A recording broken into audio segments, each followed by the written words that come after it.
बिस्मिल्लाहिर्रहमानिर्रहीम। अस्सलाम वालेकुम। मेरा नाम है आतिफ तारिक और मैं उम्मीद करता हूँ कि आप सब खैरियत से होंगे।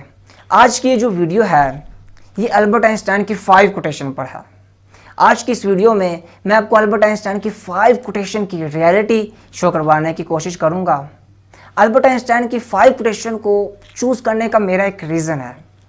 अल्बर्ट आइंस्टाइन जो थे ये 20वीं सेंचुरी के सबसे बड़े साइंटिस्ट थे। ये ऑलमोस्ट 18 अप्रैल 1955 ईस्वी को 76 ईयर की एज में दुनिया से रुखसत हुए और इन्होंने दुनिया की सबसे बड़ी इक्वेशन E=mc² किसी लेबॉर्ट्री में सॉल्व नहीं की, घर बैठकर अपनी डायरी पर सॉल्व की और इन्होंने हम इंसानों में से सबसे ज़्यादा अपने ब्रेन को यूटिलाइज किया, इसलिए इनको सुपर जीनियस भी कहा जाता है।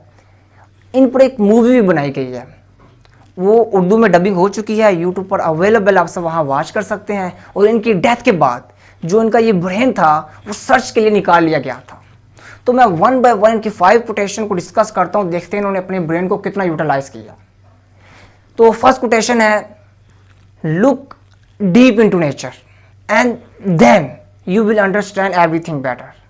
अल्बर्ट आइंस्टाइन कहते हैं कि नेचर को गहराई में जाके देखो, या कोई भी चीज़ है उसको अगर आप उसके बारे में सोचते हो तो गहराई में जाके सोचो, उसके बाद आप हर चीज़ को बेहतर समझ पाएंगे। बिल्कुल यही सेम चीज़ इकबाल ने भी लिखी थी। अल्लामा इकबाल रहमतुल्लाह 21 अप्रैल 1938 ईस्वी को दुनिया से रुखसत हुए। इकबाल कहते हैं कि खुदा अगर दिल फितरत शनास दे तुझको, सुकूते लाला हो गुल से कलाम पैदा कर। इन चीज़ों से कलाम करके ये कहाँ से आई हैं, क्यों आई हैं, रीज़न क्या है इनका। जिसमें अल्लाह ताला कुरान में फरमाते हैं कि सूरज का मशरिक से तुलू होना और मगरिब में गुरूब होना इसमें अक्लमंदों के लिए निशानी है, उन लोगों के लिए निशानी जो सोचते हैं। एक दफ़ा मैं अपने मामू जान के पास बैठा था तो उन्होंने मुझे बड़ी कम्प्लेक्स नसीहत की। उन्होंने मुझे कहा कि जो अल्लाह ताला ने ये पूरा यूनिवर्स बनाया है ना, इस पूरे यूनिवर्स को अल्लाह ने आपके यहाँ डाल दिया है। तो मैंने मामू जान से पूछा, मामू जान कैसे? तो मामू जान ने कहा कि ब्रेन की फॉर्म में। ये जो पूरा यूनिवर्स है अल्लाह ने आपके यहाँ ब्रेन की फॉर्म में डाला है, आप जब चाहें। फिर उन्होंने कहा कि ये जो पूरा यूनिवर्स है ना ये एक ताले की तरह है और जो उसकी चाबी है ये आपका ब्रेन है। अब इस ब्रेन के थ्रू जब चाहे इस यूनिवर्स के ताले को खोल सकते हैं और इसमें से जो निकालना चाहे निकाल सकते हैं, जो राज जानना चाहे वो जान सकते हैं। लेकिन काम आपने ये करना है कि इस ब्रेन की डोर एंड विंडोज को ओपन करना है, सोचना शुरू करना है। इधर मैंने अपने फ्रेंड से पूछा, यार ये साइंटिस्ट कौन होता है? तो मुझे कहता है यार जो सोचता है वो साइंटिस्ट होता है। तो लाइफ में सोचना स्टार्ट करें, थोड़ा सेंसिटिव भी हो जाए, बाजू का सेंसिटिव होना पड़ता है। अगर आप सोचना स्टार्ट करेंगे तो देखें आपकी लाइफ कैसे चेंज होना शुरू होती है। तो ये थी फर्स्ट कोटेशन। सेकंड कोटेशन है, imagination is more important than knowledge, knowledge is limited and imagination encircle the world. Albert Einstein कहते हैं कि जो इमेजिनेशन है ना वो नॉलेज से इंपॉर्टेंट है, और क्योंकि जो नॉलेज है ना उसकी एक लिमिट है और जो इमेजिनेशन है उसकी कोई लिमिट नहीं है।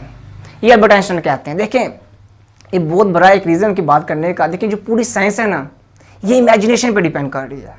कुछ लोगों की इमेजिनेशन जो होती है ना उनके लिए वो सोचते हैं कि यार जो मैं ये इमेजिन कर रहा हूँ ये इम्पॉसिबल है। लेकिन कुछ लोग सोचते हैं यार जो मैं ये इमेजिन कर रहा हूँ ये पॉसिबल है, ये रियलिटी है। जिस तरह न्यूटन ने ऑलमोस्ट 1727 ईस्वी में दुनिया से रुखसत हुए हैं, तो उन्होंने नोटिस किया गया सेब जमीन पर ही गिरता है। तो ये इमेजिनेशन थी। इमेजिनेशन को उन्होंने रियलिटी बना दिया और जब रियलिटी बनी तो वो नॉलेज बन गई। 1665 इसमें लॉ ऑफ ग्रेविटेशन को उन्होंने कंसेप्ट दे दिया। तो जो इमेजिनेशन से ही ये जितनी भी डिस्कवरीज हुई हैं ये इमेजिनेशन की बेस पर हुई हैं और उसके बाद वो रियलिटी बन जाती है, बुक की फॉर्म में आ जाती है। तो कहते हैं कि imagination is more important than knowledge, knowledge is limited and imagination encircle the world. बहुत सी उनकी क्वेश्चन है इमेजिनेशन और नॉलेज पर है। जिस तरह उनकी क्वेश्चन है कि the true sign of intelligence is not knowledge but imagination. वो कहते हैं जो इंटेलिजेंस है वो नॉलेज नहीं है, वो इमेजिनेशन है। एक और उनकी क्वेश्चन वो कहते हैं कि education is not the learning of facts but the training of the mind to think. वो कहते हैं जो एजुकेशन है वो ये नहीं है कि आप ये ब्रेन में अपने बस डेटा और इन्फॉर्मेशन डालते जाएं। ये जो एजुकेशन है ये है कि जो ये आपको ट्रेन करे, एजुकेशन आपको ट्रेन करे कि आपने सोचना कैसे है, सोचते कैसे हैं, इमेजिनेशंस क्या होती हैं। तो ये कहते हैं कि असल में एजुकेशन है। तो सेकंड कोटेशन ये थी। थर्ड कोटेशन है कि everybody is a genius, But if you judge a fish by its ability to climb a tree, it will live its whole life believing that is stupid. Albert Einstein कहते हैं कि हर कोई genius है, लेकिन अगर आप ये जज करते हैं कि ये जो फिश है ये दरख्त पर नहीं चढ़ सकती, तो आप स्टूपिड हैं, आप बेवकूफ हैं। अगर ये जो मछली है ये सोचती है, जो फिश है वो कहती है कि यार मैं दरख्त पे क्यों नहीं चढ़ सकती, तो वो बेवकूफ है। क्योंकि इस कोटेशन में एल्बर्ट आइंस्टाइन ने सबके एक एबिलिटी पे बात की है। सबकी एबिलिटी डिफरेंट होती है, स्ट्रेंथ पॉइंट डिफरेंट होता है। कुछ ऐसे जानवर हैं, एनिमल्स हैं जो दरख्त पर चढ़ सकते हैं, लेकिन वो जो है उनके लिए समुंदर नहीं बना। और कुछ ऐसे एनिमल्स हैं जिनके लिए समुंदर बना हुआ है, फिश के लिए समुंदर बना हुआ है। तो इस तरह एल्बर्ट आइंस्टाइन कहते हैं कि आपके पास जो है उसके ऊपर फोकस करो, जो नहीं है उसके ऊपर फोकस मत करो। फिश के पास जो स्ट्रेंथ पॉइंट है वो उसको देखे, जो वीक पॉइंट है, जो चीज़ नहीं है उसकी तरफ मत देखे। अपनी स्ट्रेंथ के ऊपर फोकस रखो और कंपैरिजन मत करो।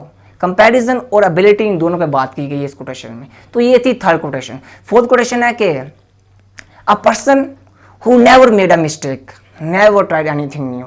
एल्बर्ट आइंस्टाइन कहते हैं जिसने कभी कोशिश नहीं की उसने कभी भी कुछ नया नहीं किया। देखें थॉमस एडिसन, इन्होंने 999 टाइम्स बल्ब बनाने की कोशिश की, लेकिन ये फेल हो गए। जब उन्होंने 1000 दफ़ा ट्राई किया तो उन्होंने बल्ब बना लिया। लेकिन जब उन्होंने 999 टाइम्स जब वो फेल हुए, उन्होंने ये नहीं सोचा कि मैं कामयाब नहीं होऊंगा। उनको पता है जब इंसान कुछ नया करता है तो वो गलती करता है।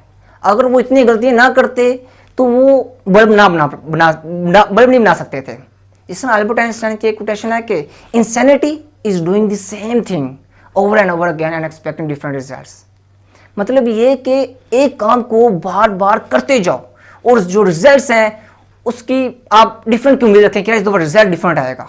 और देखें जब 1000 दफ़ा ट्राई किया थॉमस एडिसन ने 1921 ईस्वी में दुनिया से रुखसत हुए हैं, तो देखें बल्ब बना लिया उन्होंने।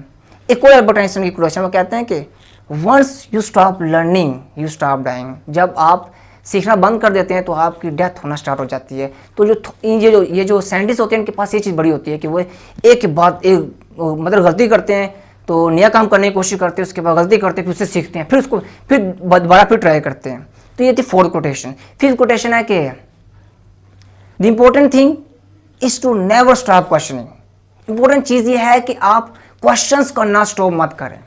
कहते हैं कि वाहिद इंसान है जिसकी दो पैदाइशें हैं, एक उसका माँ की गोद से दुनिया में एंटर होना, और जब वो दुनिया में एंटर हो जाता है, जब वो मैच्योर हो जाता है, उसके बाद ये सोचे कि यार मैं दुनिया में क्यों आया हूँ। ये इसकी दूसरी पैदाइश है, सेकंड पैदाइश है, और ये इसकी रियल की पैदाइश है कि यार who am I, why am coming in world and what is my purpose of life. मैं कौन हूँ, क्यों भेजा गया हूँ, मेरी जिंदगी का मकसद क्या है। अगर आप ये सवाल नहीं करते तो आपने आए और चले गए एक जानवर की तरह ज़िंदगी गुजारी है। क्योंकि इंसान के पास एक पर्पस होता है, वो उसके अकॉर्डिंग अपनी लाइफ स्पेंड करता है। और जो ये क्वेश्चंस होते हैं ना, कहते हैं question is the beginning of intelligence. ये आपके इंटेलिजेंस को बढ़ाती है। तो सोचें, जिस दिन आपने इस तरह के क्वेश्चंस करना खुद से शुरू कर दिए तो देखें फिर आपको 440 बार का झटका लगेगा और आपकी लाइफ चेंज होना शुरू हो जाएगी। तो ये थी 5 कोटेशन एल्बर्ट आइंस्टाइन की। इन 5 कोटेशन को मैं इकबाल के एक शेर में क्लोज करता हूँ। इकबाल कहते हैं कि खिदमतमंदों से क्या पूछूं कि मेरी इब्तदा क्या है, कि मैं इस फिक्र में रहता हूँ कि मेरी इंतहा क्या है। ये थी मेरी आज की वीडियो। मिलते हैं नेक्स्ट वीडियो के साथ। अपना ख्याल रखें। अल्लाह हाफिज़।